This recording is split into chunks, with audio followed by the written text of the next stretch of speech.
Welcome everybody to Apex Racing TV and to the British Sim Racers Touring Car Championship. We're at Oulton Park in Cheshire for these 3 rounds tonight. Andrew Woodhouse and Adam Bath bringing you all the action. We're a bit tight on time today, so straight down to the grid we go. Wojciech Swidovic, 4-time champion, takes pole position, 124.6, and it's quite a large gap of nearly 3/10 to Jack Sedgwick in second place. David Baker is third, with Sven Glatzel in fourth. Christian Rose is fifth. George Simmons in sixth. Mark Woodhouse is seventh. Chris Wood in 8th, Ross McFarlane 9th, and Pete Harrod in 10th.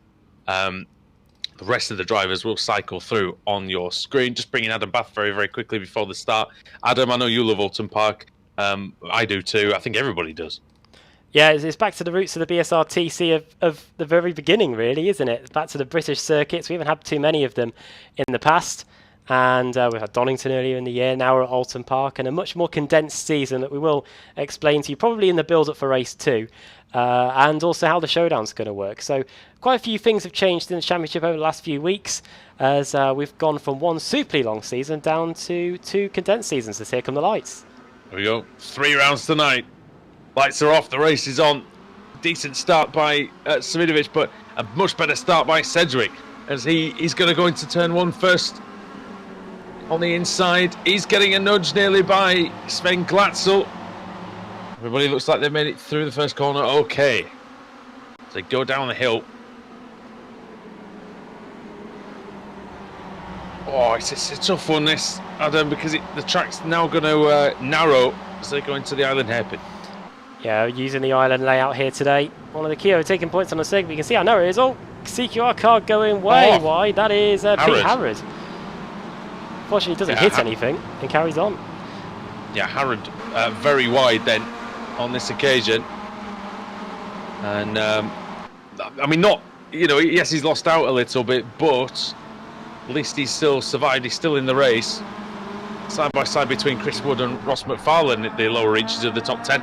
So we see, fantastic shot then, as it gives him a bit of a nudge, I think, up the hill. A little bit of a push. That might have given him a few extra Ks there. Chris Wood driving in Team Mad's car. Pro driver, I should point out. We may have seen a green stripe in the broadcast we did 2 weeks ago. Thanks to Marco Barbanera for filling in for us too while we were away. And now going into the final corner. And plunge down the hill. It's a really hard corner to get right in this Kia Optima. Even this left-hander's pretty tough too, as he's trying to get the car to turn to the left. And over the line we go. First lap in the books. And Wojciech Swidovic, the pole sitter and the reigning champion, has got a third of a second lead over Jack Sedgwick. A good start to the evening so far for Revolution Racing Team. V-Racer trying to keep them honest, and the highest CQR car at the moment is Dave Baker in 4th, of Ash Sutton all the way down in 20th place after starting in 29th. Yeah, decent start by Sutton, of course, there, as per usual, to be fair. Mark Woodhouse, highest down driver in P7. He's just been taken by George Simmons. So Simmons up into 6th for Evolution Racing, and he's going to take another place, I think. Oh no, that's well, that now is Rushworth and Hadfield side by side. It says Paul Smith and Sean Gardner have crashed, but I think it might have been to do with just slowing down for the hairpin. Yeah. Off goes. Or wide goes the boosted car of Adam Hedgecock, shoved a little bit out there, maybe. Yeah, it was pretty tough going through Nickelbook as someone tries to sign their own death warrant going onto the grass through one of the quickest points of the circuit. Yeah, through Druids under the bridge and on the way to the final corner again. This is still wheel to wheel as they emerge. There they are. It's going to be the CQR car on top. Boosted versus V-Racer. Oh, and 2 very similar liveried cars as they come across the straight. Sedgwick, fastest lap of the race. And the V-Racer, a duo of McIntyre and Baxter. Oh, dear me. And that is Baxter all over the place. Yeah, and now through Cascades to try and gather it all up, Stephen Baxter, but got Daniel Brown behind. And then there's a bit of a gaggle behind them, headed by a familiar name to the channel, but not one we've seen for a while, Lewis Bibby, Adam. Yeah, Lewis Bibby, car 313, sat in 16th place. There he is there. Looks like he's got his old Immortal livery on the car. Don't know if that's totally right, but I'll have a look at the paint pack in a bit and see if he's submitted something. At the moment, as you can see from the intervals, everybody's all nose to tail, something that you will expect to see over the course of the next 3 races on this circuit. Not too much room for manoeuvre at all, as it is one of the narrowest circuits we go to all season. You couldn't get much more contrast from where we were a week ago at the Circuit de la Sarthe, here racing around the rolling hills of Cheshire. Yeah, I think much different challenge, of course, here. Much different types of corners as well. There is one chicane on this layout, isn't there, at Hislop, but yeah, it doesn't have of course, I blanked on the name. The hairpin, the big long hairpin. Oh, the island hairpin. Oh, no, is that it? That one. It doesn't have the big, the fast left-hander, then the banked hairpin, and then Britons, as they call it.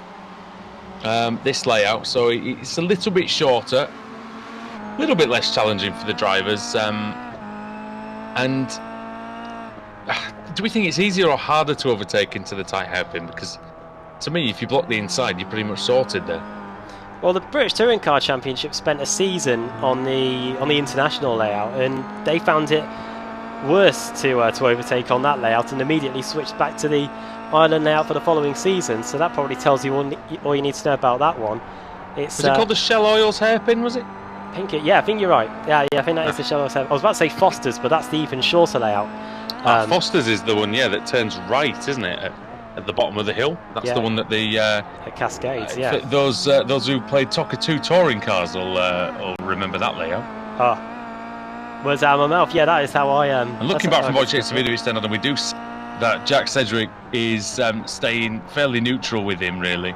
Not really gaining too much, not losing any ground, and the qualifying advantage kind of negated by a little bit of the slipstream that Sedgwick is getting now.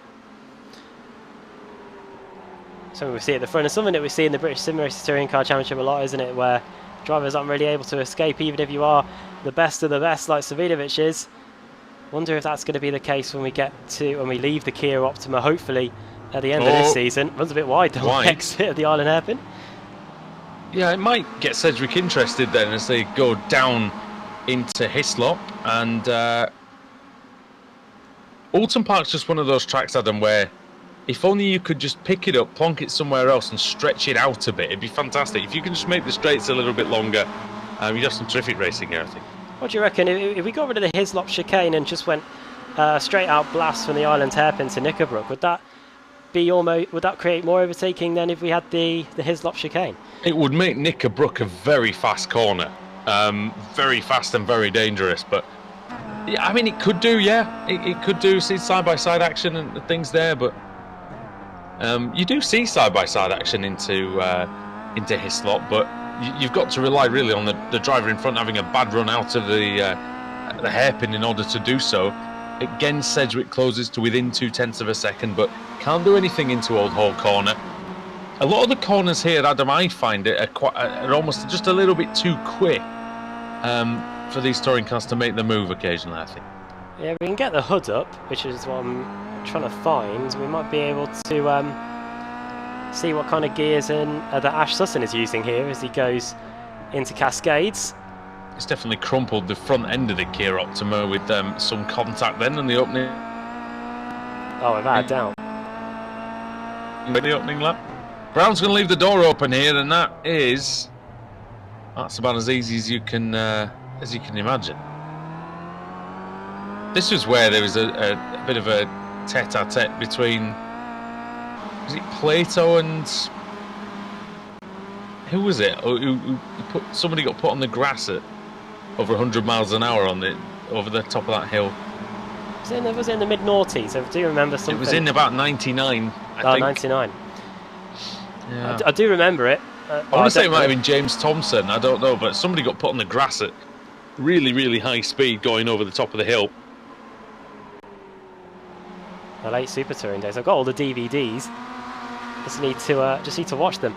Yeah, very, very good. Sort of 98, 99 for me were my favourite seasons of the BTCC. They were fantastic. When all the works teams were in, basically, we had all the big manufacturer teams with big budgets and Nissan big development race and things. Yeah, Audi, Nissan were in the Audi, Peugeot, Renault, Ford, Honda, maybe one or two others that I missed. Nissan were in the Australian touring cars at that point as well. Which they are now, of course. Yes. Yes, they are. Lap 7, then we're nearly halfway through the 20-minute race here at Oulton Park, and we've got 2 more races to come after this. Robert Lundgren and Kip Stevens have crashed. Let's just see if this genuinely is just what's going on at the Island hairpin. It looks like it's going to be the case here. Riding on board. Vauxhall, by the way, is the one I missed. Oh, yeah. I was about to say Team A. Wide. Oh, and then Stevens has followed him. Yeah. That's what can happen when you get too used to where the car in front is. When it decides it wants to go somewhere different, so do you.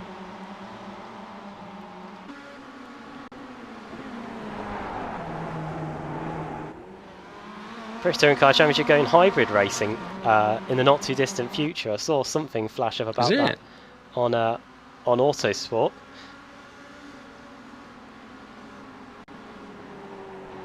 So I tell you, there's all sorts going on in the world of motor racing at the minute. Very fluid time for it, I guess, with electric coming in and being very prominent. Formula E getting faster all the time. Things like the W Series and, you know, lots of different avenues now for the drivers. But also it is becoming more expensive, and there's a driver in the Formula 2, I think it was Boschung possibly, who was tweeting today that he's not going to be doing the rest of the F2 season because of basically money issues, essentially. It costs millions to even do F2.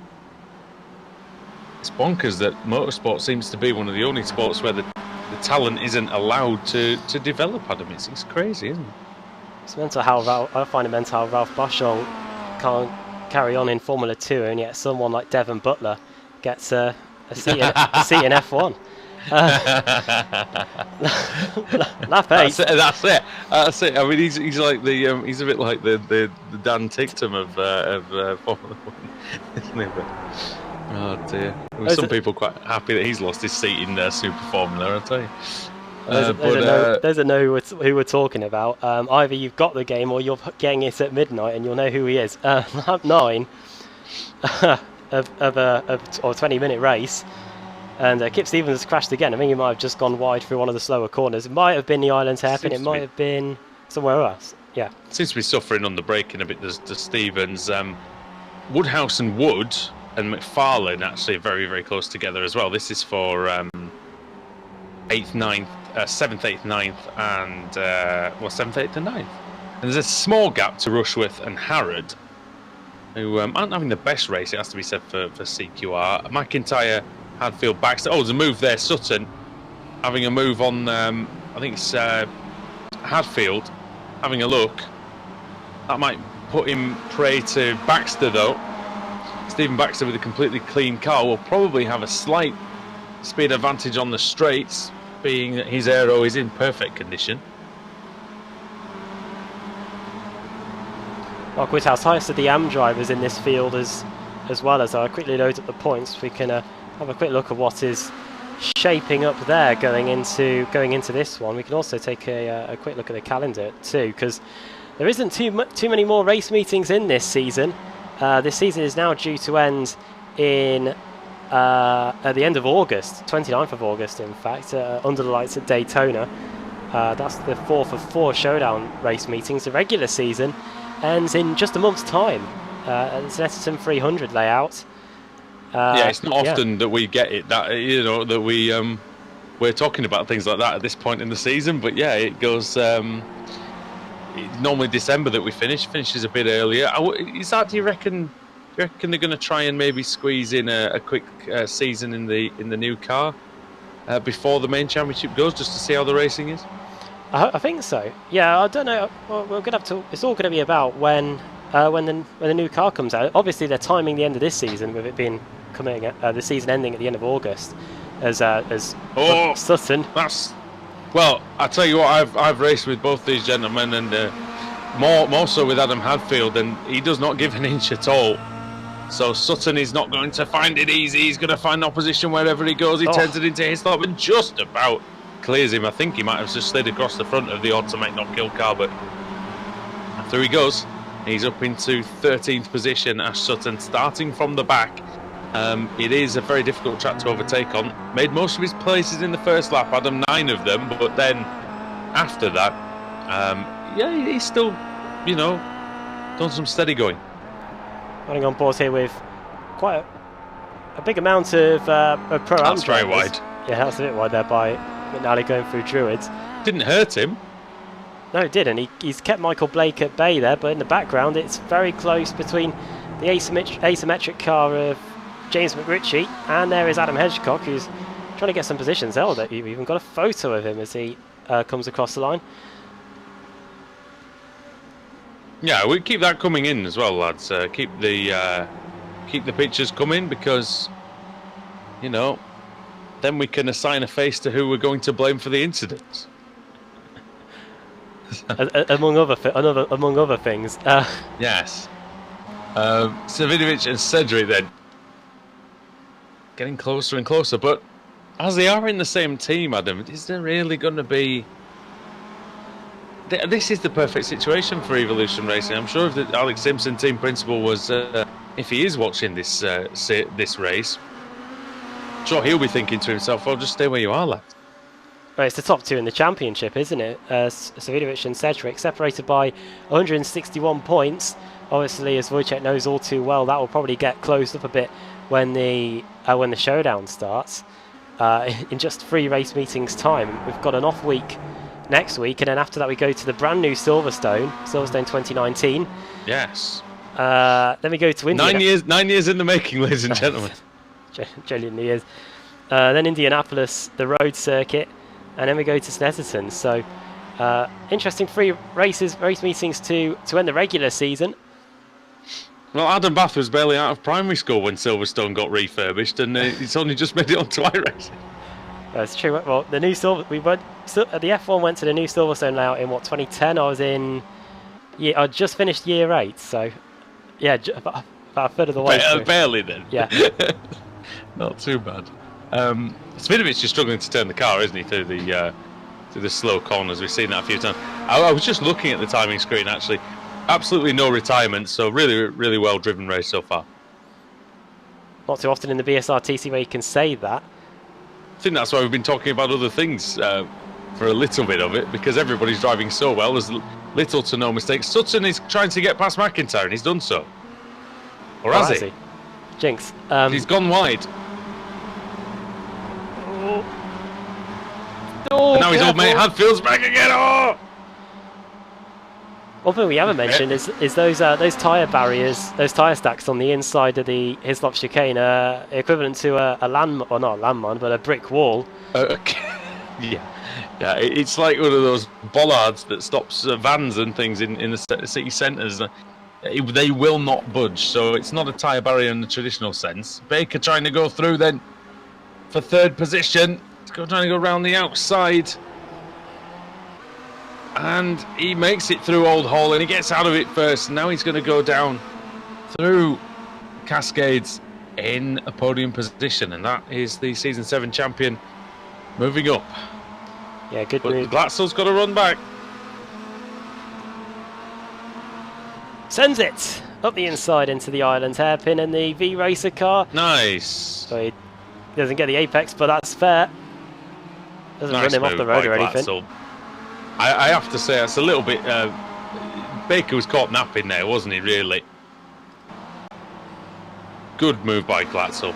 Oh, it's these two again. McIntyre v Sutton. Oh, Jesus! Round the outside. He's going round the outside! Oh, yes! Oh. I'll tell you what, that's brilliant. Something tells me this isn't over, is it? And here comes Hadfield too. Up the hill they go. Really good by McIntyre as well, Adam, because that was as clean as you like. Definitely a robust move nonetheless. Only outside by Sutton though, going into that chicane. Don't often see that happen as round Druids, when we get to the line, it's just under a 90-second lap here, so I think we are just starting the final lap now. As into Certainly the final corner. Certainly wasn't a Devon Butler-esque move, was it, by McIntyre? He certainly kept that one clean as over the start-finish line, and they come to start lap 14, which may well be the final lap. It's going to be fairly close, but I do think that the checkered flag is going to meet Wojciech Savidovic or Jack Sedgwick in very short order. Been a brilliant season for Savidovic. 7 wins so far this season. Jack Sedgwick only the 4. And Savidovic has been on the podium 15 times.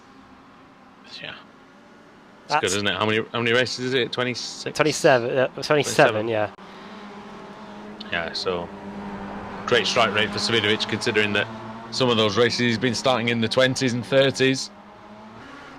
There were 2 cars stopped there by the side of the track. Not like it anyway. I thought I saw 2 Kia Optimus parks. It might have just been my eyes as Savidovic goes deep into Druids.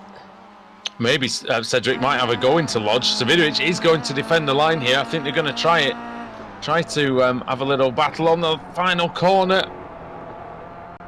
Oh, Cedric's got a good exit, but I don't think it's going to be enough. Come into the line, the checkered flag waves, and it flies for Wojciech Savidovic. Former BSRTC champion, leading the way again. And here comes Woodhouse, just heads home. Ross McFarlane for 6th place overall, but as you can see, he's the winner in the Pro-Am category for this one. McFarlane just didn't really get the line right, did he? Oh no, it was McFarlane and oh yeah, it was, yeah. But he didn't quite get the line right coming out of the last corner. This is these were the 2 cars parked at the side of the road. This is John Roberts and Stelian Chepelevsky. Now, John Roberts. So Roberts has run out of fuel. It looks like, doesn't it? Is there any? Can we hear anything in the car? There he has got drive, so not much of it. Let's have a look at what happened. Let's see if this explains what's happened. Well, that doesn't explain anything. That's Stelian Chepelevsky going very wide. Oh, he's blown the engine. Oh. Blown the engine coming out of the hairpin. Oh, I didn't hear the massive explosion that we usually do. Oh, it blows up then. Wow, it just died, didn't it? It just died. And it's Chepelevsky, I think, tries to just lend a helping hand. It looks like his race wasn't really going anywhere, and well, I don't think he's going to count as on the point-scoring drivers for the team, I guess. So, I remember Ryan Newman stalling the car in a NASCAR race at the Glen, and Sam Hornish he's going to take a run up now. Look, boff. There we go. That's a 4X.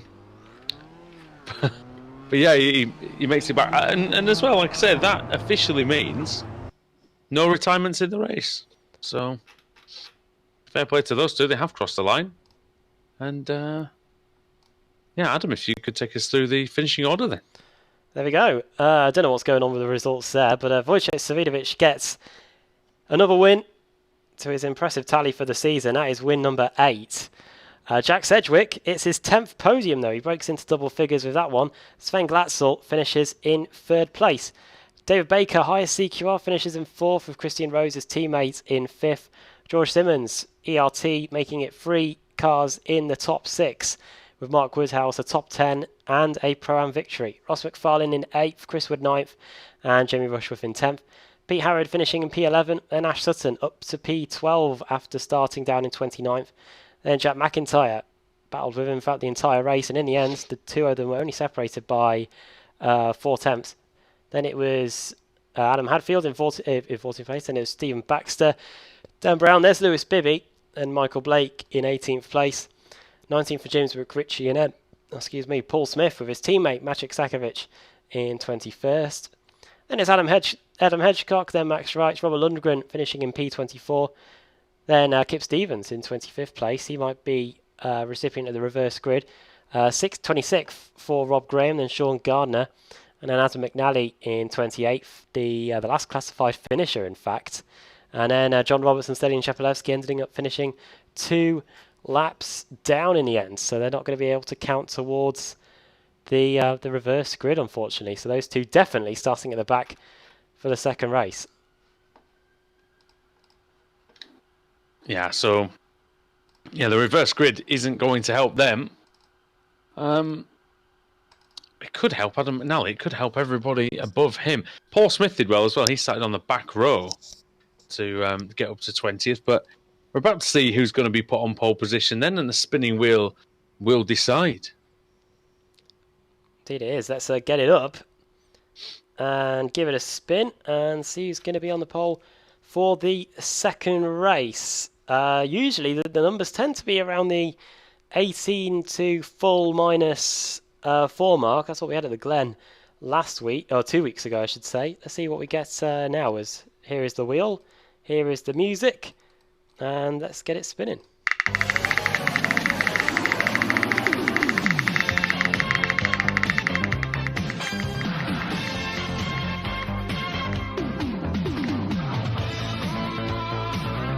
18, it very nearly was. It's a full -5 for the second race. -1, should be Max Wright. -1, -5. Yeah, Max Wright with Hedgecock alongside him on the front row, and Sakovic third, Paul Smith fourth, and James McRitchie starting in 5th place. All right, nice one. So coming back to us then after the break, and you'll see race 2 with the reverse grid wheel. The reverse grid results, well and truly in play as we return on Apex Racing TV for the British Sim Racers Touring Car Championship.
Welcome back to the BSRTC here on Apex Racing TV. Andrew Woodhouse and Adam Bath here at Oulton Park in the United Kingdom. Looking at the grid on your screen there, Max Wright is going to be on pole courtesy of the reverse grid wheel. Adam Hedgecock in second, Maciej Sakovic third, Paul Smith in fourth. It'll be James McRitchie in fifth. And race one winner, Wojciech Svidovic, will be starting all the way down in 23rd place. We'll see if he can make his way through. Just about ready for the lights then. Who's going to get into Old Hall Corner first? Here we go. Revs are rising. 5 red lights. Go out now. Terrible start by Hedgecock off the front row. He's already got Smith alongside him. Smith goes for the move into turn one, and he loses it. And this car's flying up in the air. And that's Bibby and I think a couple of others. Yeah, Bibby gone straight away. And that all started from Paul Smith getting that amazing start, trying to get up the inside, and the door really getting slammed shut. He's off again. Oh, he's off again. He's crashed again. Oh. Yeah, it was half a chance for him, wasn't it, into turn one? It all started with the bad start of Adam Hedgecock. Well, I think once the race settles down, we'll be able to go and see a replay of that. Off goes Dan Brown. He's bouncing across the grass in pursuit of McRitchie. This is really for the gap amongst the pigeons here as we go into the Hislop chicane. Max Wright, 1.7 second lead now, and it really has resulted in everybody getting all single file. Adam Hedgecock's dropped down to 11th place, so the 13th place, I should say, after all of that transpiring. Wojciech Svidovic has gained 7 spots. Paul Smith down to 24th after all that, when it looked like he could have been coming out the first corner in 3rd place. Sutton and Chepelevsky started from the pit lane, so they've got a lot of work to do. Through the final corner to complete the opening lap then. Max Wright could be on course for a potential victory. Of course, we've got a long way to go before we say anything as outrageous as that. Max Wright, who sits in 30th place in the championship, hasn't been on the podium yet this season, has only got 1 top 10 to his name. He'll be hoping for a top 5 at the very least as things stand. Tremendous opening lap by him though. Yeah. I look like Sebastian Vettel circa 2011 with that opening lap with 1.4 second lead. There's the big movers out of the opening lap. Dave Baker, 9 places gained to get up to 11th by the end of the opening lap of the race. 6 gains for Chris Wood, 7 for Wojciech Svidovic, we mentioned now. Rob Graham also gaining 6 spots, one of the main beneficiaries from the mess that we are going to see now. From here it is. Yeah, Hedgecock really bogged down in the second phase. His initial getaway was good. He does leave a car's width for Smith. Smith tries to go into the gap. Yeah. It was always going to be tough. The gap closed on him. Nowhere really to go. Let's have a look at Lewis Bibby then. We're going to go for a ride here, Adam. Just a bit.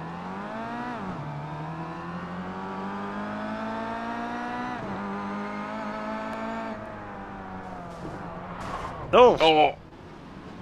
So it was actually the car on the inside that got turned into him, wasn't it? I think that was probably was Michael Blake, I imagine, looking at the timing screen. He's the one who's out. We're looking at McIntyre on the replay then. What's happened to him? It's him getting past Dan Brown, but I think it might have just been Brown disappeared. The V-Racer car disappearing, yeah, like so. And again, so that's what's happened there. Christian Rose has jumped to the pit. Something's happened between them. And here is Ash Sutton getting up to 25th place now. His best chance is probably going to be the reverse grid, I think. No chance of any safety cars. Well, yeah. Move up the inside into the chicane was one of the V-Racer cars having a little look. I think it was Ross McFarlane having a look on Dave Baker, to be honest. But here's Sakovic has got the gap down to 3/10. Yeah, that 1.5 second gap has been very quickly eradicated. But one thing that will be in Max Wright's favour is, as we saw in the first race, it is easier than some of the other tracks we go to defend your leaders. I'm not on cue.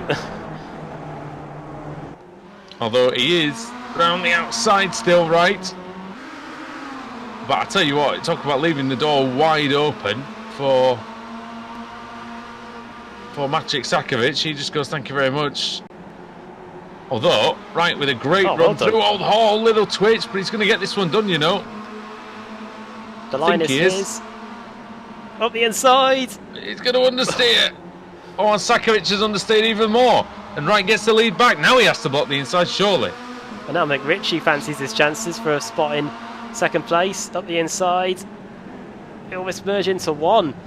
And McRitchie almost gets hung out to dry, but there's a Kia Optima's width to get back in. Something has happened. Something has happened down at the hairpin. I think it's just a real blockage, almost. Everyone's slowing down, I believe. Yeah, everybody getting on the anchors. I think somebody is dropping down, though. Somebody was dropping down, I think. Maybe just one or two places. Baxter and Hatfield were exchanging positions left, right, centre, as we see them now on your screen, fighting over P7. But yeah, exciting action at the front. Great driving by Max Wright and by Maciej Sakovic. Of course, Sakovic has won titles in other series, and well, Max Wright, as Adam said, has been struggling for results this season. Is he going to struggle to hold on to the lead? Sakovic thinking about it, but he might just open himself up to McRitchie. I think he has it. Well, yeah, Max Wright learned, so he blocked the inside going into the final corner this time. Sakovic thought, I'll just go to the outside, and then almost opens the door to the attack from McRitchie, who looks at the inside, but as we saw with Max, gone, is he gone? No, he's somewhere. Oh my word, what's going on here? Well, he's gone now, he's round. And McRitchie just about something's happened with internet there, hasn't it? Yeah, something got, someone disappeared, reappeared, and they ended up collecting each other. It might have been, it was Sakovic that disappeared, I think. Well, McRitchie's out now as a result. Should we have a look and see what happened? So we'll look at it again. Here it is. Oh, no. It was the V-Racer car. So basically what's happened there is, I don't know, have we got a shot from behind at all? So we want to look from behind for Max Wright, is it? From a bit further back. No, from behind, as in from like a chase or a chopper or something. From just behind. Yeah, there you go. They just got stuck together, didn't they? There was sort of McRitchie didn't give any room on the outside, but then the other driver didn't really. Well, they didn't take into account that there wasn't really a space to go through. It was kind of both, wasn't it? Through the final corner, Max Wright. He's made the inside line his. The last two tours going into the final corner. Maciej Sakovic nearly making the outside line work, but he's now got to watch out because here comes Pete Harrod up his inside. Hello. There he goes. Pete, good evening. And here he is up into second place. Now this is going to be interesting because Harrod is the highest of the pro drivers. You can see that by the blue stripes along the timing tower, and he's finally infiltrated the trio of pro-ams that are at the front, and it's going to be interesting to see how long Max Wright can keep him behind as we approach half race distance. Very quick Pete Harrod, multiple time race winner in the series, of course. Yeah, I did a bit of go-karting with him a couple of weeks ago. Much quicker than me. You didn't shove him off the track as well, did you? No. I mean, there's a select few that didn't. I knew I might have done his co-driver Josh Thompson in at one point, just because it's Josh Thompson. But well, there you go. That's it, isn't it? Excuse me. But yeah. Hey, look, I think we'd all sort of punt Josh off the track if we had the chance. Sorry, Josh. I don't know why. I don't know what's caused this animosity towards him, but I don't know. Here we go. And in the background. To be fair, I thought Rusty Laidler said he'd punt you off the track if he saw you. He was. Oh my God! This lot are trying to kill each other again, aren't they? And yeah, this is McIntyre, Baxter. These three are all teammates. As Harris. Sorry, Adam, but why is it the V-Racer cars who are always seem to be crashing into each other? I don't know. It's been the tale of the season, hasn't it? Teammates tangling. We had Evolution Racing Team wiping each other out at Mosport earlier on in the season. Oh, Mosport, yeah. They've had CQR cars do exactly the same. Oh, Harrod. Oh. Remember, remember Plato getting past Tom Onslow Cole at the hairpin here just by literally smashing into the back of him. I remember that. So much so that the bonnet was crumpled and somehow he didn't retire. That just fueled my dislike of him, really. But that was in the era of sort of blatant cheating in the BTCC, wasn't it, by several people? You had the LPG powered Fords that were just unstoppable on the straights, and yeah, that was a period of transition. I think that was the end of the Super 2000 era and the arrival of the NGTC. Was that when there was a handful of NGTC cars? Contact. Wright stays in front. Sakovic might be able to get up in second position here.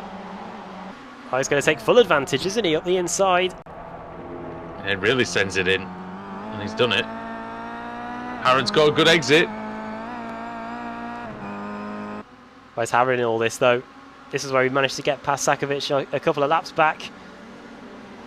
But the Team Ad driver is just about able to hold on. Brilliant battle this, and look at that. Look at the timing tower. Everybody's just a couple of attempts a second apart.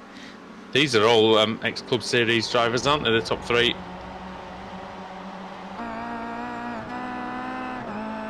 And here we are. Max Wright is doing the old go-karting tactic. Just keep the inside line. They're going to have to go the long way around, and they're going to try and get past you. It might not be the quickest route. And it's the Matt Neal tactic of backing everybody into the field to cause even more drama. Yeah, and but you know what? A track like Oulton Park, you can do this. You can defend, and it's just side by side between Simmons and Jamie Rushworth with Sven Glatzel just behind him. Glatzel, I think, got pushed slightly onto the grass. Why are those two battling? And Glatzel's gonna. Oh, I thought he was gonna try for the middle there. Whoa. Rather you than me as they go along the grass going into Druids. That's Simmons. Oh, contact off goes Rushworth. He'll be lucky if he doesn't have broken suspension there. It's wheel-to-wheel contact. Looks like everything just about is pointing in a straight line. Hard to tell. Back with this lot. Now, it reminds me of a British, of a Club Series race at Brands Indy, a race which you won. That we're seeing take place here. Max Wright is by hook or by crook. Oh!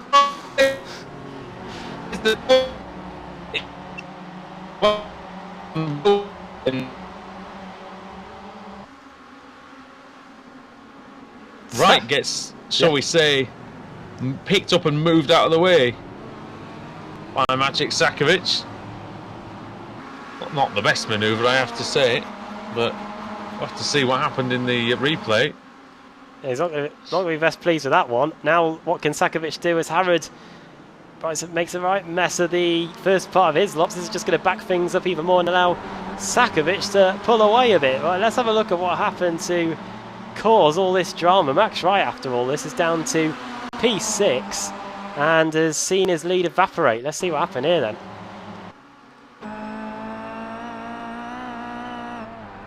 Oh, well. Well, yeah.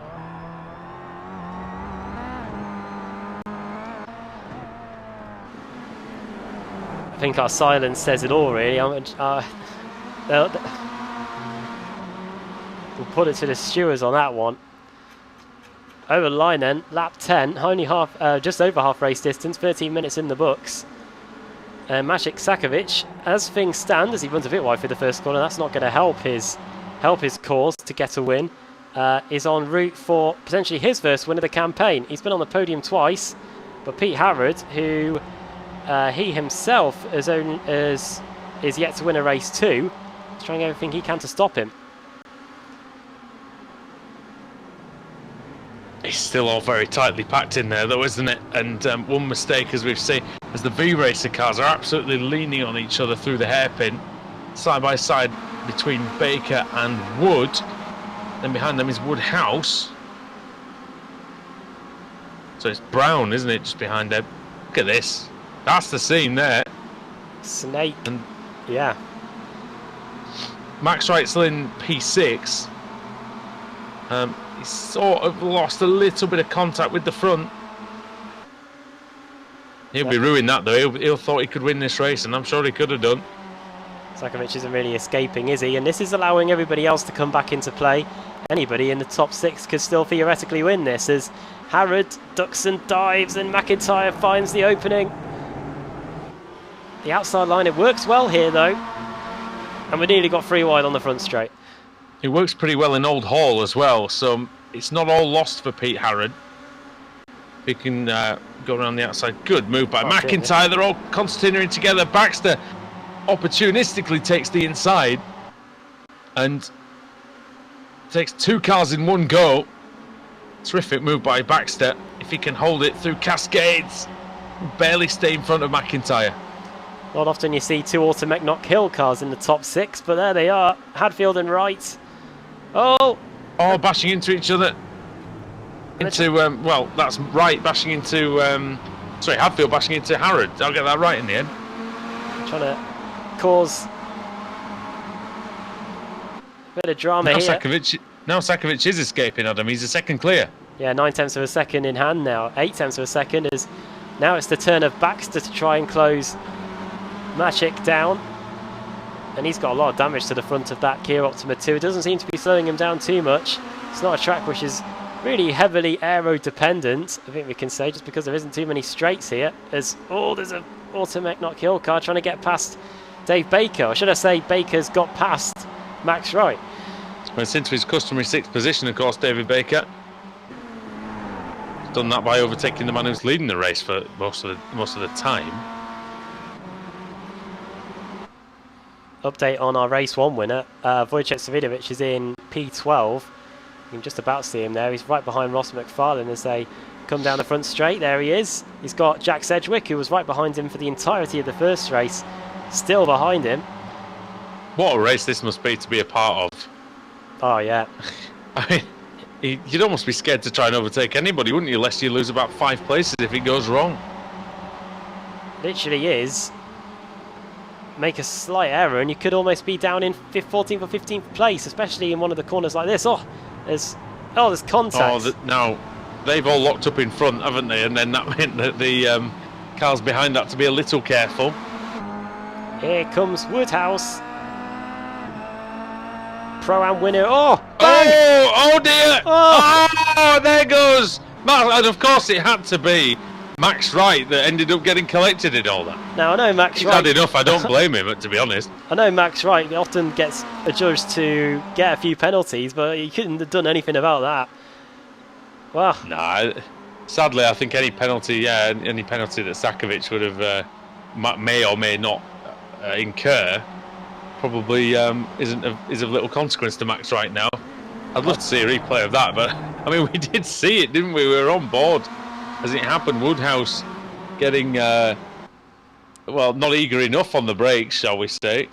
Well, Ferrari used a clip of Sky F1's coverage as evidence last weekend. I think Max Wright will be using our coverage as evidence for that one. 2 laps to go. Stephen Baxter, incidentally, the only driver who set his personal best lap on that previous lap, so he's obviously got the tyres in good shape. Oh, what a race this has been. 1.5 laps to go, and Maciek Sakovic has been reeled in. That 9/10 of a second gap at 2 laps to go is completely gone, and he's got... Whoa! Oh, no! Oh, I thought that was going to be a disaster. Sakovic used that corner really well, didn't he? Just bled wide enough that it meant that the outside line was nullified. We haven't seen anyone hit the tyre stacks yet, have we? No, I haven't seen anybody clobber them. Now, if you're Sakovic, you're either driving in the mirrors and seeing what they're doing, or you're just trying not to look in the mirrors and pretend as if they are not there. One of the two. Well, we've all led races, and we know that looking in the mirrors is virtually impossible. I know it's a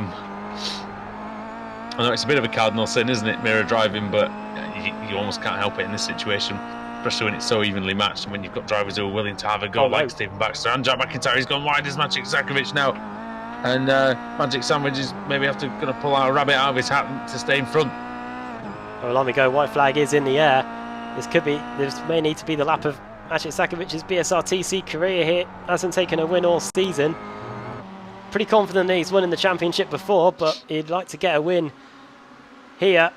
and get off the mark for the campaign and do Team Mad the world of good. His teammate Paul Smith was involved in the mess at the start of the race. Will his teammate be taking the checkered flag at the end of it? He has to cover the inside here. He has to park it on the apex. Yeah, and he has. God, that exit was brilliant. That's well done. Now, what can Stephen Baxter do here, Adam? Is it going to be Hislop, or is it... He's too far back, surely, for Hislop. It's going to have to be Lodge Corner, I think, on the last lap. Closing in. Now on their way to Knickerbrook, the right hand on the exit. Oh, does he get the run up the hill? Oh. The damage on that Kia of Baxter. You see the front of that car and you just think pure logic means that you'd expect Sakovic to... Sakovic blinking. Yeah. 2 corners to go. And barring a dive bomb, this could be victory for Sakovic. However, the blinking is back. Oh, this is not the time for the internet to cut out, for the hamster in the wheel to die, but I think it's going to be okay for Sakovic. He's going to live and live well and take the win in race 2. Maciej Sakovic, he'll be delighted with that. You can see it. Overall winner and Pro-Am winner as well. Top Pro-Am in S1. Mark Woodhouse, the Pro-Am winner in race 1, gets 9th place in race 2 and completes the podium for the Pro-Am drivers. However, I think a trip to Stewards may be beckoning for him and a few others as well. Maybe even Maciej Sakovic too, after how he took the lead off Max Wright. Paul Smith maybe as well for his involvement in the mess at the first corner. I'm sure all the Team Ad drivers will be able to have a word with each other on their way in and out of that one. But that has been one of the most action-packed BSRTC races of the season without doubt, and it's a win for Sakovic in the end. I love that race. I thought it was really, really good. A lot of action. I really feel for Max Wright, Adam, because he was taken out of the lead quite unceremoniously, and then he was taken out very unceremoniously later on. Completely not his fault at all. Woodhouse. Does he go back into the back of his own teammate? Actually, no, he goes into the back of... So there's... Yeah, the V-Racer car is trying to make an outside move almost here. And then Woodhouse hits him, who sends... oh dear. Who sends him into the automatic knock hill. It's like a game of curling, that was. He just sent him on his way and looked at the carnage from afar. But I could see a penalty for that. I could see a penalty for the Sakovic one, most likely as well. Before we go, let's just watch it one more time. This time from the innocent party and all this. Oh, this isn't going to be good. Look how far back they were, Adam. Look how far back they were. Oh no! Oh dear. But again, that's what happens in motor racing. It's not fair a lot of the time. There's a clip of when Kyle Petty, NASCAR commentator, had a radio mic'd up to him at Sonoma, and something similar happens, and he gets on the radio and goes, "What the was that?" on live TV. Yeah, I think he would have been saying something similar. Let's get the race results up then, and of course we've got one more race to go as well. Don't forget. Maciej Sakovic, race winner. First win of the season too. Steve Baxter and Jack McIntyre complete the podium. Pete Harrod in 4th. It looked like he was almost set to win at one point before Maciej Sakovic got back by, and then the contact with Max Wright as well and stuff like that. Dave Baker in his customary 6th place and Chris Wood in 7th. Wojciech Savidovic quietly got up to 8th place by the end there. Mark Woodhouse, a top 10 for the Team Mad driver. And then it's Jack Sedgwick in 10th. Someone was able to get between Savidovic and Sedgwick then, it looks like, and it was Woodhouse. Glatzel 11th, Ross McFarlane 12th, then George Simmons 13th, and Jamie Rushworth there in P14. Then we've got the cars that the Pro-Am drivers. We've got Anna McNally, Dan Brown, Paul Smith, who looked like he was going to be in about 2nd place for a little bit until turn 1 arrived. Then 19th for Rob Graham, Stelin Chepelevsky, not having the best of meetings here, but a reverse grid could change all that. Christian Rose in P21, then Adam Hedgecock in 22nd. Ash Sutton started from the pit lane and finished in 23rd place in the end. Sean Gardner there in P24. Max Wright 2 laps down in the end. If that crash had happened a lap later, he may have found himself on the reverse grid pole. Robert Lundgren 5 laps down. James McRitchie, he was done after the contact in the first corner when Maciej Sakowic's car vanished. Michael Blake P28, Kip Stevens in 29th place, and Lewis Bibby sent into the Peak District. There, I'm trying to think. Cheshire. What mountainous region is near us? The Lake District, maybe. Well, yeah. I don't know. That's probably quite a bit away from that. Yeah, the Lakes is after Manchester, isn't it? You go Preston, and then you're off to Lancaster. Here, it might be Wales. That might be the closest. Wales, actually, yeah. If you where's Chaz? Well, no, the Peak. To be fair, the Peak District National. Where is Oulton Park in relation to Manchester and things like that? It's in Cheshire. Because the Peak District isn't far. I think I'll give you that one. Well, we'll get Google Maps to be our friend on this occasion. Oulton Park is in Tarporley. Wait a minute! I've got breaking news! Lewis Bibby just landed in my garden. Ah, that's where he's ended up. You've now got a Kia Optima-shaped garden ornament. You're looking at Mount Snowdon almost. Yeah, the Peak District. Oh dear. The Peak District isn't too far away if you head just a little bit east. I say a bit east. You've got to go through Macclesfield to get there. But oh dear. There you go. Reverse grid wheel time then. And well, there's a few people on there who they need that pole position, really, don't they? As much as want it. I think Selin Chepelevsky or Ash Sutton needs the pole position in terms of the weekend that the meeting that they've had so far. Well, yeah, and of course after this we've only got 3 more race meetings to decide who's going to be in the showdown. The final 4 race meetings of the season. We've got obviously Silverstone, we've got Indy, and then we've got oh dear me, we've got the other track to end the season. Let's spin the wheel and find out who's going to be on pole for the final race. We've already wasted enough time. That's the end of the full season. It's Snetterton to end the regular season. Here we go.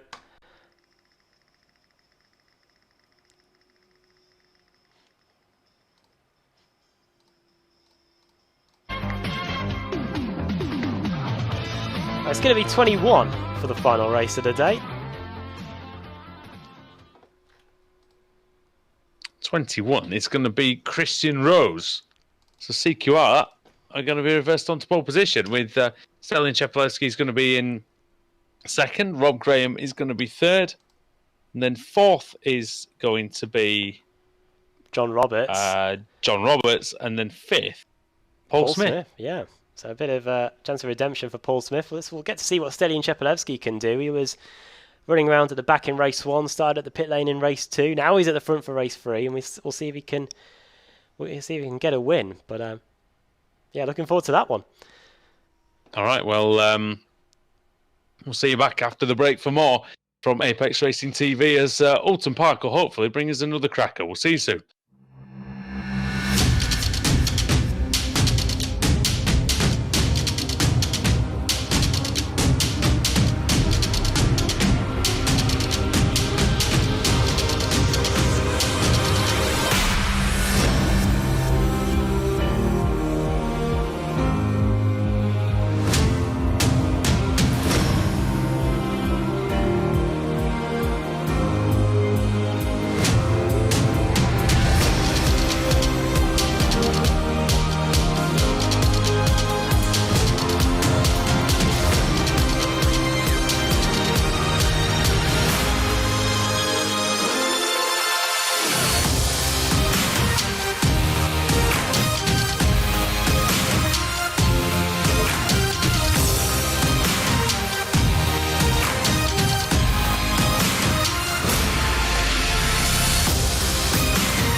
Welcome back to the BSRTC. We're getting set for the final race of the day here at Oulton Park in Cheshire. On the pole, it's Christian Rose, who's got Stelin Chepolewski alongside him. And then it's Rob Graham, John Roberts, Paul Smith, Dan Brown and Adam McNally. A 5-car spread of AMs, all trying to get in amongst the front two of the pros. And we'll see if they're able to do so, because remember, Paul Smith got an awesome start in the second race. He just couldn't really make the most of it. Andrew Woodhouse will be in a moment, but here come the lights.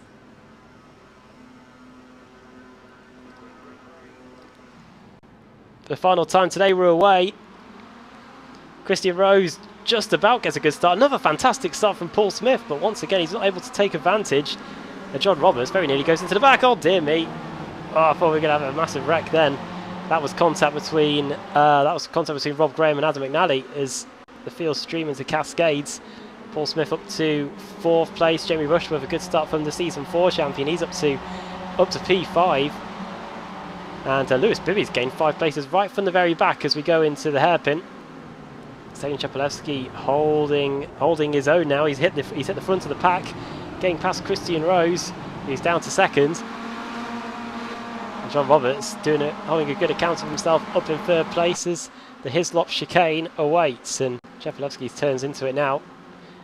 It's a great opportunity for him to get a win on the board. Pete Harrod and Adam Hadfield very close going through the first part of the chicane and going into Knickerbrook. It's going to be the Team Mad car that just about holds the advantage. Watch out for Adam Hadfield in the Auto Make Not Kill car though. He is pretty close as we come over the top of the hill. Rob Graham versus George Simmons. Simmons round the outside. That's a pretty good move by the Evolution Racing Team car. He's been able to pull it off. And in the background, quite a few cars almost running wide onto the grass on the exit of Druids. In the final corner, Old Hall up over Deer Leap. And over the line to complete the opening lap, it's Chepolewski leading. 2nd, Christian Rose. 3rd, John Roberts. 4th, Jamie Rushworth. Then it's Paul Smith, George Simmons, Rob Graham, Anna McNally, Dan Brown, and Sven Glatzel rounding out the top 10. Wojciech Svidovic hasn't been able to make any positions. The championship leader remains in 14th place at the end of the opening tour.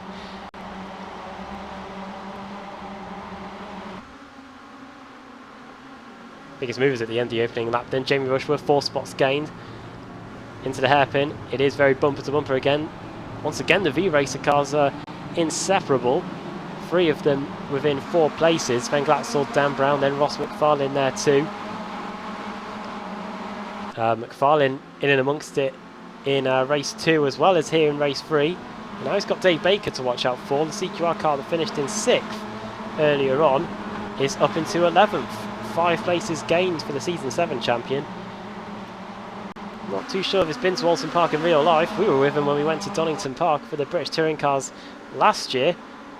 And I was with him for the go-karting a couple of weeks ago. But he's doing pretty well here, en route for the top 10 as things stand. The next car on his list is Dan Brown, who's 0.6 of a second away.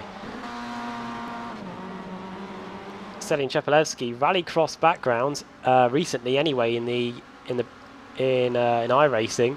Now he's back here behind the wheel of the Kia Optima and is trying to keep Christian Rose at bay. Rose, who's made a name for himself in the World GT Championship, which returns in a couple of weeks. They're doing qualifiers for that at the moment to determine who will get in the championship. We were having a talk about that, me and Andrew Woodhouse about that one, about teams trying to get into the actual championship as John Roberts runs wide and allows Jamie Rushworth an opportunity, and also Paul Smith. There he is. There is the Yorkshireman up in 5th.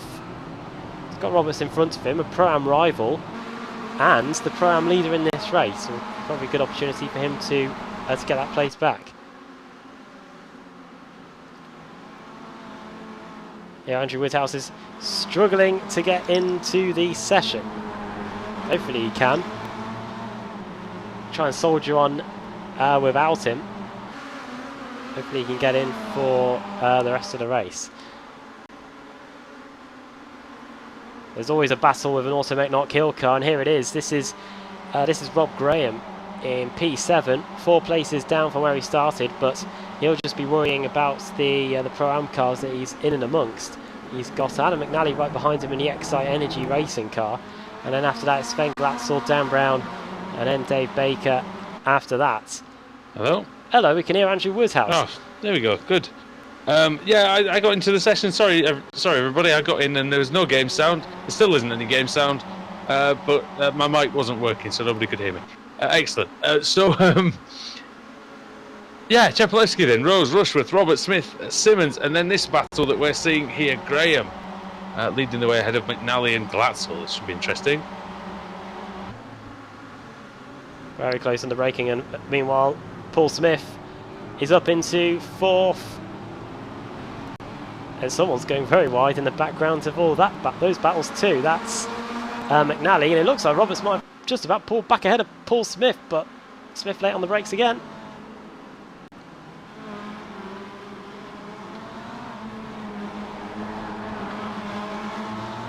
Ash Sutton. Right, I've got game sound now. Oh, nice.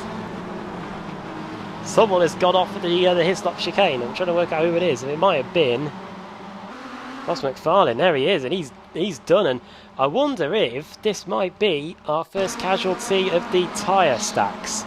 Oh no, I hope not. There was a lot of damage on the front. Let's see. He's late on the brakes. No, maybe not. No. Oh dear. Oh dear. Oh, he got hit. Did he get tagged? I mean, it looked like he did. It started off with 2 V-Racer cars coming together, didn't it? Here we go. I think so. In front of this. Here we go, Dan Brown. Bosch. Oh yeah, a little nudge. Off onto the grass goes car 10. And then he gets hit from behind, which then I think hits... I think actually he got hit from behind by McFarlane getting hit from behind. By Wojciech Svidovic, I think it was. Here it is from the helicopter one more time. No, yeah, Svidovic is the one that sends McFarlane around. Wow, there's a few drivers who've got a piece of that. Sutton and Sedgwick, and yeah, a few of them ended up sustaining a little bit of damage. These two then at the front, pretty much clear. It's about 3 seconds, it looks like. Here's Smith then, and he has made amends somewhat, hasn't he, for the second race accident that he probably caused. It was a difficult one to say, really, wasn't it? But P5 is going to be very happy if he can stay there, no doubt. I think he's going to try and attack John Roberts, who doesn't seem to have had the best meeting today, I must admit. Yeah, he had Chepelewski pushing around at the end of the opening race.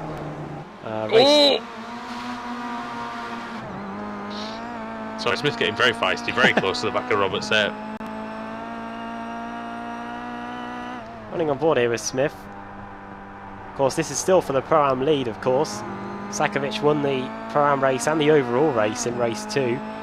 It was Woodhouse that got the win in race 1 in the Pro-Am fight. Paul Smith defending the inside line a bit there. Defend, is he? Yeah, it looked like that. And for good reason. He's got Simmons for company here. Car 63. Sends it! Oh, Simmons sends it! Oh, Smith sends it, sorry. Same train of thought. Yep. Great exit though, and if you're on the inside on the exit, you do leave yourself vulnerable to cars getting a run on the outside. But Smith, we saw him lunge up the inside into Hislops on the previous tour. Roberts is wide. Roberts got wheels on the grass, and that meant that he was a little bit vulnerable.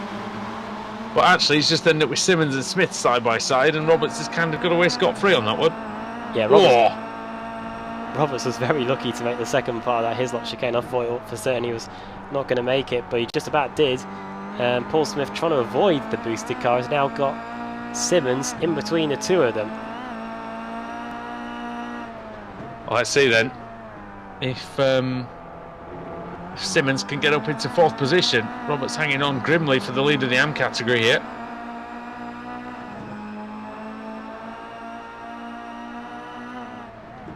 Pretty close further back too. What a camera angle that is! That eye on the nose. You can see the Kia just dancing about, because it dances everywhere being front wheel drive. The rear is just very, very light. You can see even the tyres getting pushed in. Look, it's still going around the corners. See the camber and the load put on the tyres. Rob Graham. Of course, the Audi is. Am I right that that's a rear-wheel drive car? Is it? Oh, TCR now. So it's going to be a different challenge if it is a rear-wheel drive car. Of course, most Audis usually a four-wheel drive, but... Oh, and the four-wheel drift for Graham. Wojciech Svidovic trying to take advantage of that one. Can't quite against the Scotsman. As the sun breaks through here at Oulton Park.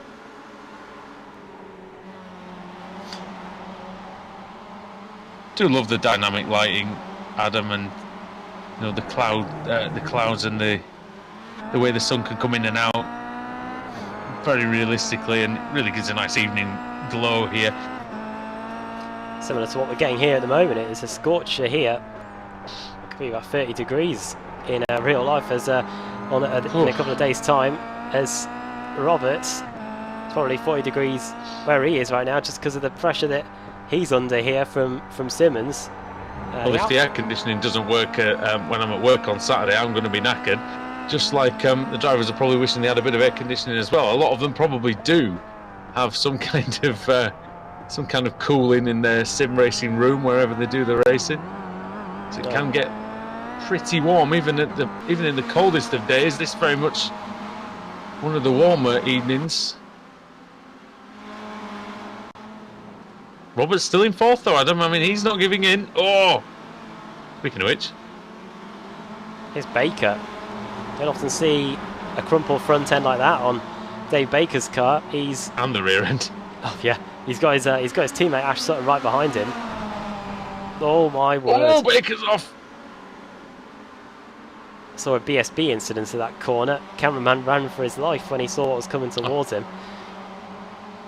Was it Oulton Park where that Seat ended up flipping over the fence, or was that Brands Hatch? Oh, that was Brands on the exit of Sheen, yeah.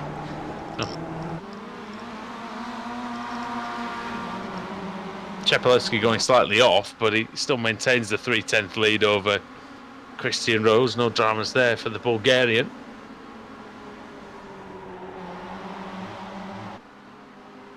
Back with these guys again. Just over half of the race gone.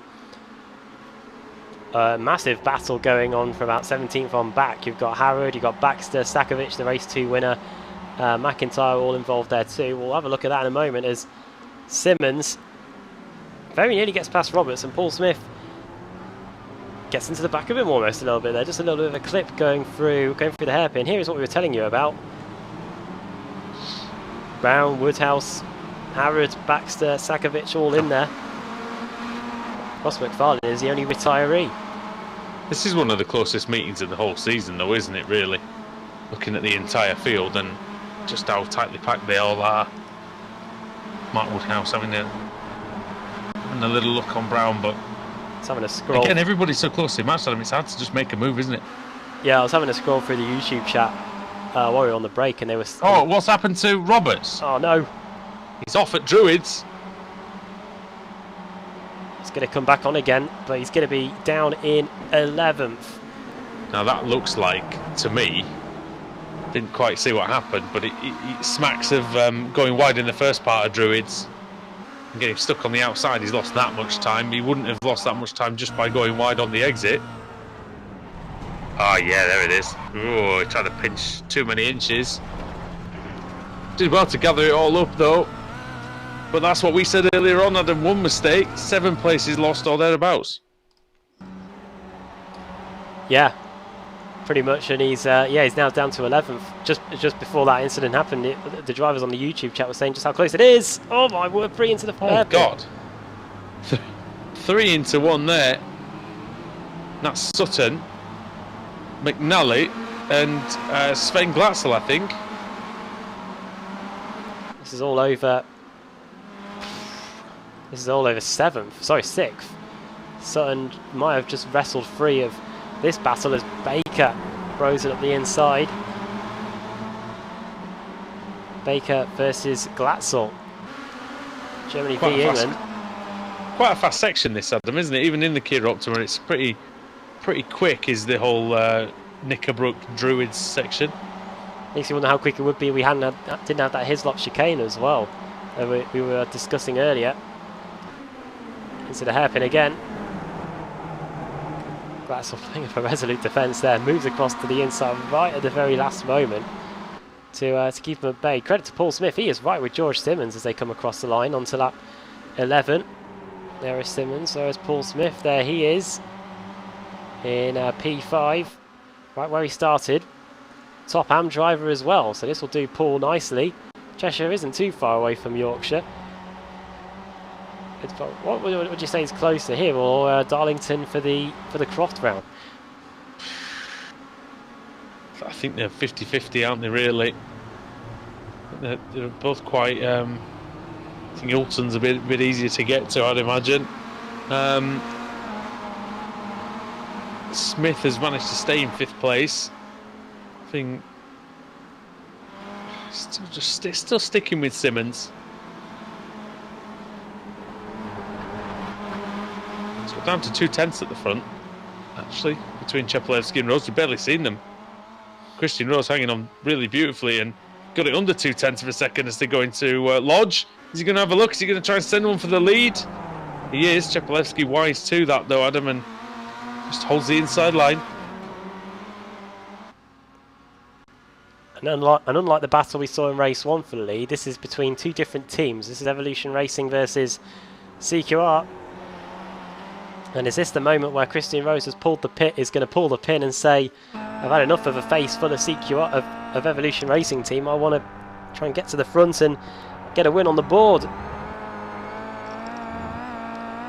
Just having a look at that, looking at these two stats for the season. We go into the Island hairpin. Paul Smith and Simmons are still neck and neck. Here are the stats that you need to know. Stelian Chepelevsky, 27 races this season, just the 1 win. As for Christian Rose, who sits in 24th in the standings, he is yet to stand on the podium, apparently.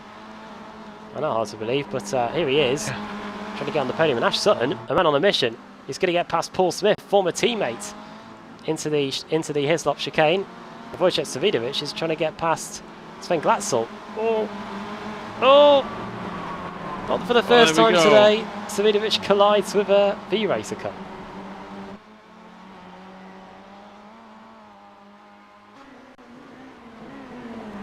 Very close then, as we've got just a probably... they might get 3 laps in. It's going to be very close. There's 3 minutes to go. It's 1 minute 25 seconds. It's going to be super close. So, is Cheppy going to have just? Is he going to have just 2 laps to hang on, or is it going to be 3? Adam, he'll be hoping it's just 2. We'll have to watch that clock closely, I think, when we get round to complete this one. Simmons has got probably just enough in hand to keep Paul Smith at bay for now. But if he does make a mistake, Paul Smith will be right down his throat. Here is a great battle here between Mark Woodhouse and that is the V-Racer car of Dan Brown.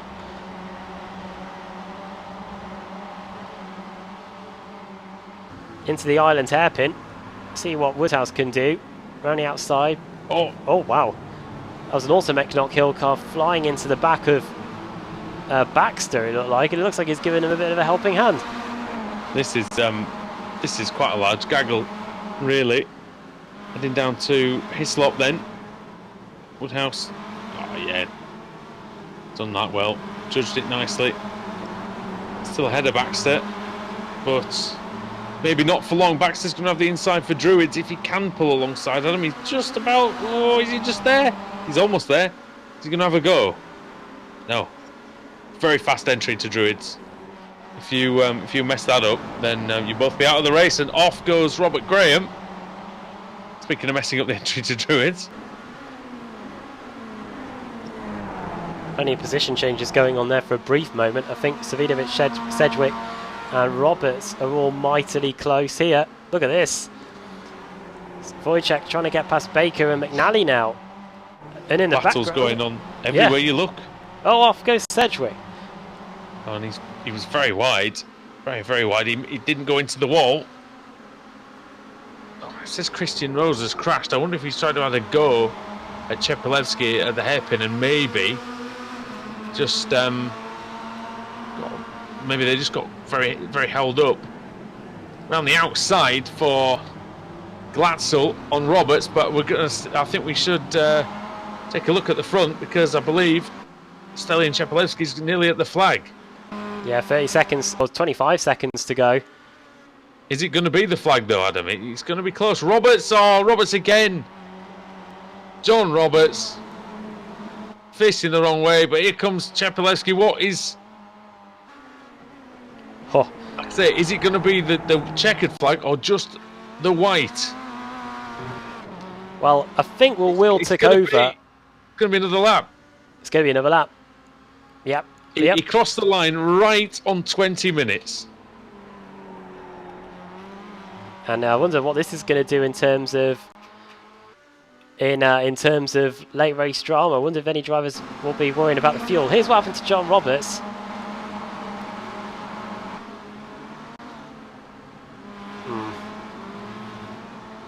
Surely he would have got the call that someone was on the outside, you'd have thought.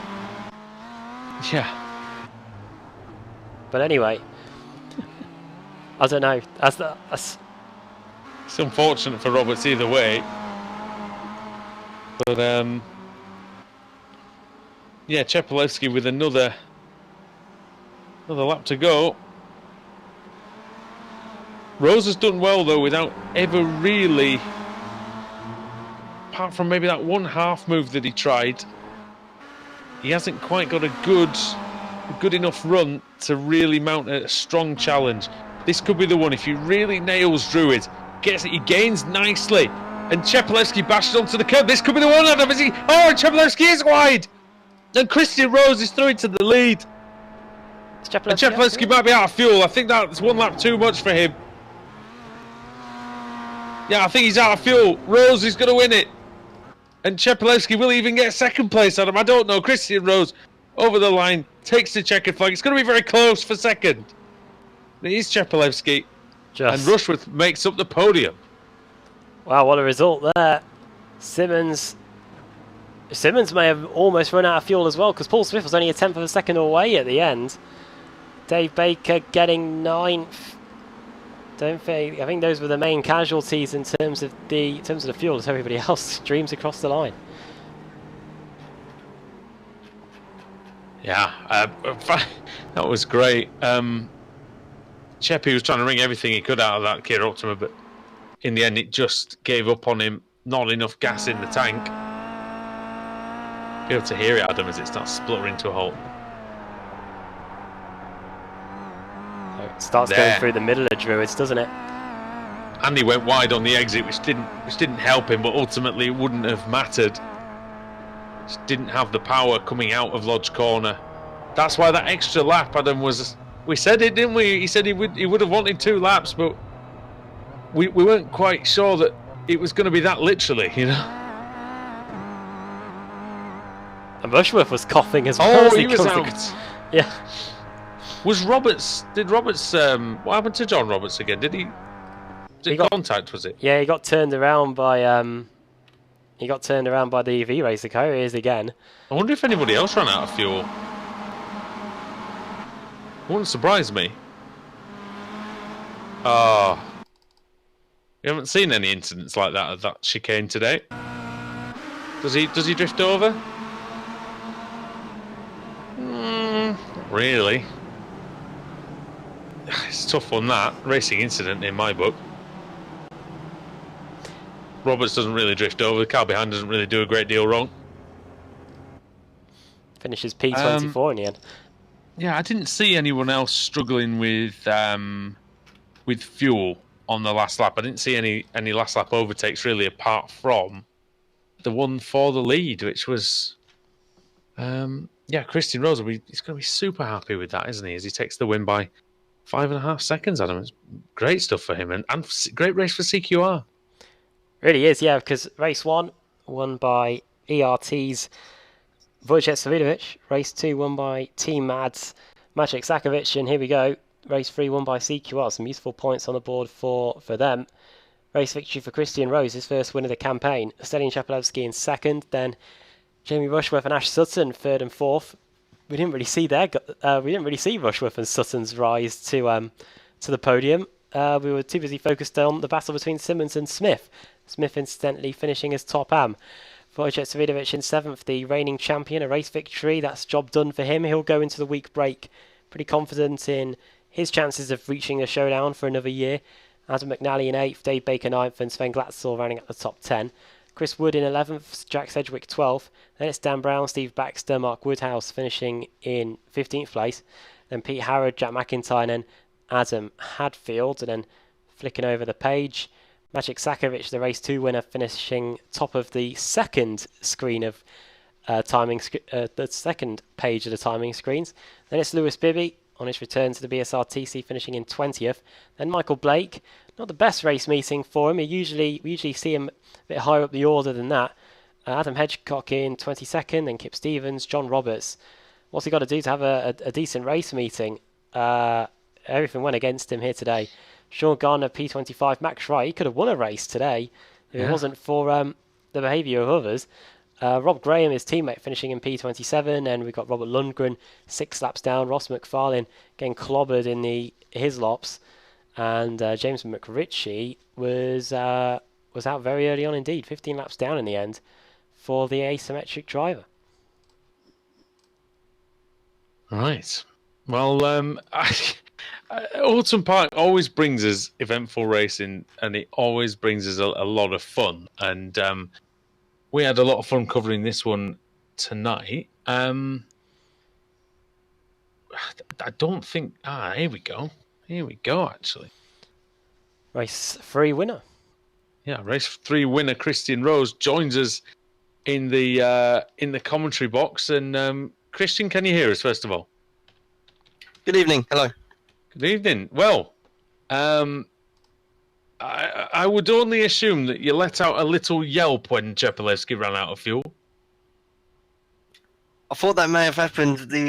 Myself, my teammates were talking, thinking, "Oh, we've gone an extra lap. We're going to be pretty marginal on fuel."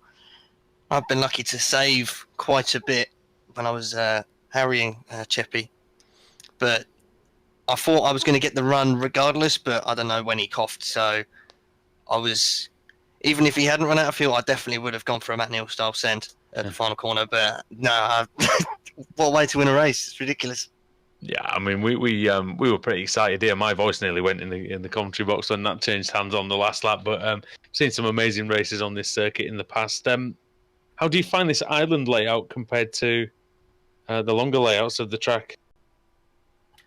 I think the island layout certainly lends itself to another overtaking opportunity. I think if you run the full circuit, the banked corner, Shell Oils or whatever it's called, is probably not the best for overtaking. So I think the island really opens up. You can take quite a few lines through there, which is what you want on a circuit where there's limited places to make moves. Speaking of limited overtaking places, it was pretty cleanly raced meeting tonight. Do you feel that during the season that the smaller grids have contributed to cleaner racing? I think that if you're not getting the absolutely ginormous 50-car reverse grids, that's definitely going to help. I think people are being a bit more patient this year, which is good. You know, we all want to be having nice, fair racing, and I think that we're getting. Yeah, and I mean, looking forward to potentially next season, and you know what we're all assuming is going to be the Audi. How do you think that will suit your driving style in terms of, obviously, I assume it's going to be a rear-wheel drive car? I think TCRs are all front-wheel drive, so not much of a change on that aspect, but it's got to be better than the Kia. Well, I bet after what? It'll be slower than the Kia, probably as well. I bet after 6 years or whatever it is. 6 years. Bloody hell, we've been doing this. I bet the Kia Optima's a welcome change. It's 6 years and how many tyre models? You know, I think, you know, from my teammates are a lot more experienced than I am in this car, and they're saying, "Oh, you know, this tyre model was fantastic because you could really drive into the corner, whereas now you're floating around." But you know, we all try our very best to get on top of it, and you see how close the times are. Just how on the edge. Yeah, we haven't driven the car a lot between us, but even we've seen, you know, changes, and sometimes we like the car, sometimes we don't. So yeah, I'm sure everyone's clamouring for a new one. But Before you go, mate, but first of all, congratulations, and second of all, give us a rundown of the sponsors or any shout-outs you want to make. Just a big shout out to everyone in CQR. Again, Dave, Jamie, Pete, and Ash for their fantastic work tonight as well. Everyone in the team. Thanks to you for the wonderful broadcast, and also finally, best of luck to Ash at the weekend. All right, nice one, Christian. Congratulations on the win, and see you in the next one. Thanks, boys. Take care. Cheers. Christian Rose there, Adam, and he always fights hard. He always plugs away, and you feel that was just a little bit of good fortune that he needed, in order to get him going a bit in this series. It was, yeah, and shows you how close the drivers run in terms of fuel. Really, they just about put enough fuel into what they would have thought would have got them back to the pits, but instead it was another racing lap, and it proved to be the difference in the end. We have got ERT's George Simmons waiting to talk to us in the interview room as well, so we can drag him up for a quick word. Might be able to shed some light on some of his teammates running out of fuel in the closing stages. Well, hello, George. Welcome to the interview room, and we were just talking about it. It looked like a few of your teammates had issues with the fuel towards the end. Did that last lap catch you all out by surprise? I couldn't possibly say. Exactly. We all basically, the problem was Stelly was driving too fast, and we managed to get an extra lap in. And so, both Stelly, obviously, which cost us the race win, Podge and I were all on just the last bit of fuel as we crossed the line there. So I think it cost us a couple of points, but I think it was a smart tactical decision, you see, because we were running lighter for the rest of the race. Perhaps we wouldn't have been, perhaps Stelly wouldn't have held the lead if he hadn't. So that's my excuse anyway. Bit of a contrast, it must be said, on where we were last week at Circuit de la Sarthe, back to a proper British touring car track. What was it like out there? Yeah, we've gone from maybe 4 lanes wide to half around Oulton, haven't we? Yeah. I think it's a bit of a shame, really, that we probably rented the whole circuit out, because you only need to use one line all the way around the track, and all the rest goes to waste.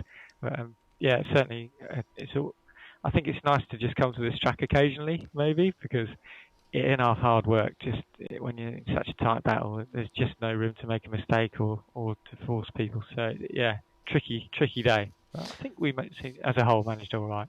It looked like a great leveller as well, because you and Paul Smith were pretty close for a good 2/3 in the final race. Yeah, we were running around with John as well. I was just trying to I knew if I got stuck into a fight with John, that Paul would be able to catch us back up. So I was just trying to work with him and see if we could extend away. But yeah, I mean, you've got to look at it. There was a fantastic qualifying, I think, by Mark Woodhouse, who was right up there. I think he was ahead of me by turn 1 on the first race. So well done to him. And there's a few other guys here who were really mixing up the order. But I think it was something like from second place back to 5th was 1/10. From second back to 8th, we're all within 2/10. So yeah, something about this track just meant that it was super tight, and of course that meant the racing was really difficult. Finally, we got a week break now, but after that we go to the brand new Silverstone, long-awaited debut of that track. It's going to be a brand new experience for all of you. Not too often that we get a brand new track like this coming onto the service in the championship. Yeah, I mean, the good news is that most of it's fairly familiar to us already. But of course, coming through all of the new sections should be quite interesting. I can imagine it's kind of got a bit of both, hasn't it, really? You've got another fast couple of flowing corners and then a couple of tight little chicanes, really. So it should give, put the old Kia through its paces. And as we... it's nice to get a couple of new tracks in there where we can, really. Use it as a bit of a tester, I guess, for next season. Now, Alex Simpson might be listening, but so let's see if we can get all the sponsors into the thank you. Take it away. And have you got any shout outs? I've got to try and remember them all, unfortunately. So I think we'll just go with thanks everybody. SDK Gaming. Who else have we got? Army. He's frantically Where's the sheet? putting the web address in to find out. I'm looking up. Right, Evolution Racing, of course. There's one that I can't make out, but all the guys that make Evolution Racing what it is. And of course, thanks to you guys for a fantastic broadcast as always. It's nice to have you back in the box this week again. Yeah. Cheers, mate. All good fun. Yeah, great for you to come out. And on that note, thanks for taking the time to come in and speak to us. And enjoy the week break, and we'll see you at Silverstone next week. 2 weeks, I should say. Thanks a lot. See you then. All right. Well, George Simmons there. I'm sure we can send him a comms pack. I think through the post, maybe to with all the sponsors on it for next time. I don't know. Let's see. Let's have a quick word with Adam McNally. Why not? Final word with him. Just have a quick word with Adam McNally just quickly before we go. Adam, 8th place, hard fought. What do you make of it out there? Some epic battles tonight. Thoroughly enjoyed it. One of the best nights I've had in the Kia. Just battling everywhere. Were there any drivers in particular that you enjoyed fighting out there? Rob Graham at the start of race 3 tried my hardest for about 5 laps to pass him. Eventually got past for a slight mistake from him. But I mean, there's just no way past him. He could place the car wherever he wanted. His defender was just really on point tonight. When you come to a track like Oulton Park and it is quite difficult to overtake, do you have to actually do you actually have to change your approach to the race meeting, or do you just do the same things that you always do? I think it's just pretty much the same as you always do, but you've always got the cars chipping away behind you as well, especially coming into that tight hairpin. I think we were 3 wide at one point in the race. We were 2 wide entering it, and then midway through 3 wide, and it's crazy how much you have to adjust throughout the racing. But it's, like I said, it's been some great battles. I had some good finishes. Race 1 didn't quite go to plan, got some damage on the last lap. But apart from that, like I said, the battles have been excellent. So in terms of Silverstone then, in a couple of weeks, is it a circuit that you enjoy, the new Silverstone? I haven't actually tried the new layout yet. So okay. I'll have to get some laps in. So I really can comment on it. You've got a couple of weeks in order to get that practice in. So it's probably best start now, I reckon. Cheers, Adam. Thanks for joining us. And in fact, before you go, if you want to give a shout out to your sponsors and stuff, fire away. Yeah, just a quick shout out to you for doing the broadcasts and everyone behind the scenes. Shout out to our main sponsors, Excite Energy. We've got Racing Mentor, Motorsport Days Live, Prio Premature Baby Foundation, ER12 Gaming, and Lux Sim 24. Nice one. That's it, thanks. Yeah, great. Well, thanks for joining us in the box again, Adam, and we'll see you in 2 weeks' time. All right, thank you very much. Cheers, mate. And from one Adam to another, and Mr. Bath, it's about time to end, but I'm looking forward to Silverstone, and I'm sure the drivers are as well. Maybe some less than others if they haven't driven it ever before. I find that amazing, actually, in 10 years.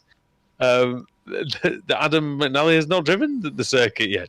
I'm hoping he might just mean he hasn't driven it on iRacing since it's come out. But well, hopefully we'll see who's learnt it when we get going in 2 weeks. I have to say that first corner going into Abbey is going to be interesting to say the least.